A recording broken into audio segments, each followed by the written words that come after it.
আসসালামু আলাইকুম। আজকে কথা বলবো সম্প্রতি রিফাত ভাইকে নিয়ে যে ট্রোলটা হচ্ছে যে উনি পড়াইতে পারে না বা উনি ভুল পড়ায়। আহ, সত্যি বলতে রিফাত ভাইও আমার কেউ না, সুমন ভাইও কেউ না, অপার ভাইও কেউ না, অনলাইনের কেউ আমার কেউ না। কিন্তু মানে আমরা বাঙালিরা যে এতটা নিকৃষ্ট মানে জাতি হিসেবে তার পরিচয় বরাবরই পাই। দেখো যে মানে আগের কথা যদি বলি যে ইংরেজরা যে আমাদের শাসন করতে আসছিল, আমরা কিন্তু তাদের খারাপ দিকগুলোই তুলে ধরার চেষ্টা করছি, কিন্তু তাদের মাঝে কিছু ভালো গুণ ছিল যেটা আমাদের আত্মস্থ করা উচিত ছিল। তাদের গুণটা আমাদের মাঝে ধারণ করা, তাদের কাছ থেকে জিনিসগুলো শিখায় নেওয়া উচিত ছিল। কিন্তু আমরা করি কি, খোঁচা মারি। এটা আমাদের আগে থেকেই স্বভাব।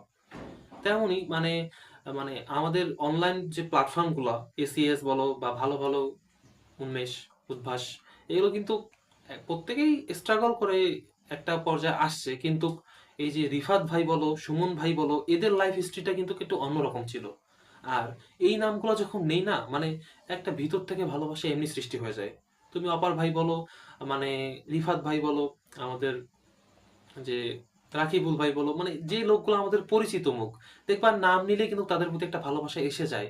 এটা কি এমনি এমনি হয়েছে?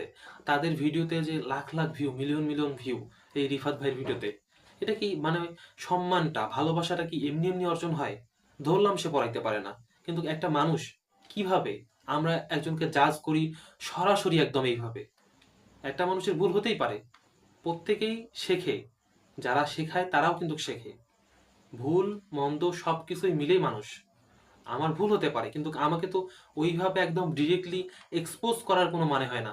আমি অনেক লোককেই ভাবছিলাম যে এই লোকগুলো হয়তো ভালো, কিন্তু আজকে মিল্টন নাম ধরেই বলবো যে মিল্টন ভাই, অনেকের পোস্ট এই ধরনের দেখলাম যে তাদের যে মানে ডিরেক্ট একটা এক্সপোজ করার বিষয়, ছবি দিয়ে একদম ভিডিও দিয়ে হাইলাইট করে দিছে। আর যে ভাষা লিখছে, একটা টিচার হয়ে আরেকজন টিচারকে এইভাবে এক্সপোজ করা একদম মূর্খ, মানে মূর্খতার কাজ। সে কিভাবে একজন টিচার হতে পারে? সে ভুল পড়ায়, এটা মানলাম, কিন্তু একজন টিচার হয়ে আরেকজন টিচারকে এক্সপোজ করতেছে এইভাবে। অনেকেই ভুল পড়ায়। আমি যদি বলি, আমি তো অনেক ক্লাস করছি।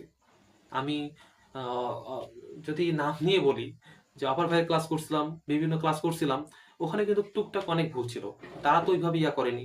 আমি যদি আনাস ভাইয়ের কথা বলি, আনাস ভাই কিন্তু একসময় একদম সেই র লেভেলের ছিল, প্রচুর কথা বলতো। তার মাঝে কিন্তু কথার মাঝে কিন্তু বাস্তবতা ছিল। এই জন্য সে বেশি দিন টিকতে পারে নাই, দেখবা যে তাকে সব সময় এক্সপোজ করা হয়েছিল সেই সময়। আমারও তার প্রতি একটা রিগ্রেট আসছিল সেই সময়। কিন্তু সে যেগুলো বলছিল দেখবা বেশিরভাগ কিন্তু সমাজের বাস্তব চিত্রটাই বলছিল, খারাপ কিন্তু বলে নাই।